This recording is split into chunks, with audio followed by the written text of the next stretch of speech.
if you ask me the definition of mid, there's only a single answer, and that's going to be the isekai genre. It's a genre filled with shit like Shield Hero Season 2, but way worse and boring most of the time. It's a genre which just completely defies innovation and wants to keep on recycling the same garbage over and over and over to the point it's almost like a money laundering scheme. But of course, not every single isekai is like that, and shows like ReZero and Mushoku Tensei, both of which are some of my favorite shows, is proof of that. But getting isekai anime of that quality is like once in a lifetime opportunity, because most authors are of course heads deep into making sure how close they can match this newly releasing isekai to the same thing which was released a couple of months ago. I'm not even lying, but there's a slime isekai clone airing this season, and they even copied the dog from that show, so you know the dire state of this genre. While watching a truck hit an obese weeb is fun and all, I think I had more fun watching this uncle go into a coma. Uncle from Another World, or also known as Isekai Ojisan, is an isekai show which is currently airing this season. I went into the show without crazy expectations, first of all because it's an isekai, and second of all it's made by the same company which made Cuties. While I won't be able to say my final verdict about the show as of right now, I can say this show looks very promising, and I really hope this one also doesn't suffer from the mid syndrome. Isekai Ojisan starts off with Yosuke, an uncle who was in coma for 17 years. Takafumi, who's the nephew of the Yosuke and is someone who looks like the 60th Arima Kosei in an anime, comes to meet him in the hospital after hearing the news about his uncle's recovery. At first, Takafumi just brushes him off when he says random spells in a language not from his world, but Yosuke then translates these spells into Japanese, and suddenly these spells starts working in this world. Turns out the uncle was living a life in another world while being in coma for 17 years, and he gets to keep all the memories. Takafumi, while being shocked, also thinks about starting an OnlyFans for magic spells, and Takafumi's idea kinda banged, and cash started flowing in. So Yosuke and Takafumi decides to live in an apartment making these non-clickbaity magic videos for a living, and it kinda starts to take shape. While making videos, Yosuke had a legacy of 17 years left behind him due to being in coma. So history of anime, manga, and other technological innovations are completely a mystery to him. Yosuke is an extremely passionate Sega dick rider, especially the Sega Saturn console, and it's pretty evident the moment he almost had a heart attack when he found out that Sega stopped making consoles. And this theme is reflected throughout the entirety of the show, with quotes on how Nintendo is not as base as Sega and Nintendo is pretty cringe. Yosuke also loves a lot of other pieces of media which ended or finished serialization when he was out of coma, and it's really cool to see all these real life references in this anime. And Yosuke is also a very sketchy looking dude because he casts spells and talks to these invisible ghosts in the public, but he's really just another cool guy who wants to play Sega game. Being someone who's introduced into this new age of internet, Yosuke is always fascinated by the new technology and new ways of doing things. He's always auctioning on eBay or getting items delivered, and he's finding out about smartphones and heck even tsunderes were a new breed by the time he went into coma, even though he actually watched Evangelion and he knows Asuka. Talking about tsunderes, Takafumi is always excited to hear about adventures his uncle had on the other side of the world, and thanks to him being able to keep his powers, Yosuke is able to show his life on the other side without any hassle. First of all, he can show by showing words of these powers, but also his uncle has the ability to show what was happening on the other side using a television-like spell. And looking through that TV, Yosuke had a pretty rough life on the other side, because everyone just found him extremely ugly to the point that they were just ready to sacrifice their lives instead of even accepting his help. And I don't know if I should laugh at this or just be extremely sad at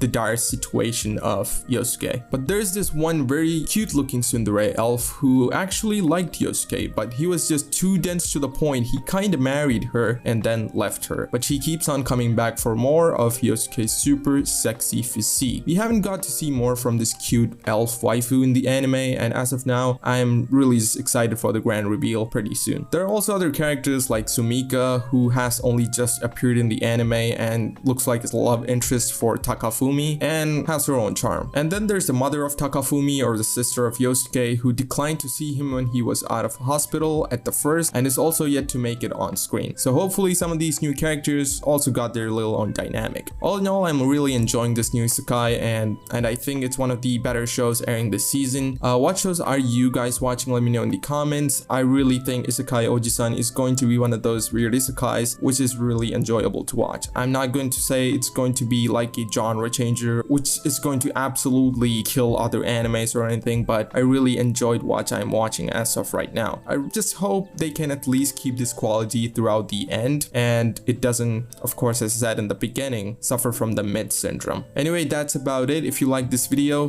drop a like. If you like the content that I make, consider subscribing to the channel. That's about it. See you later.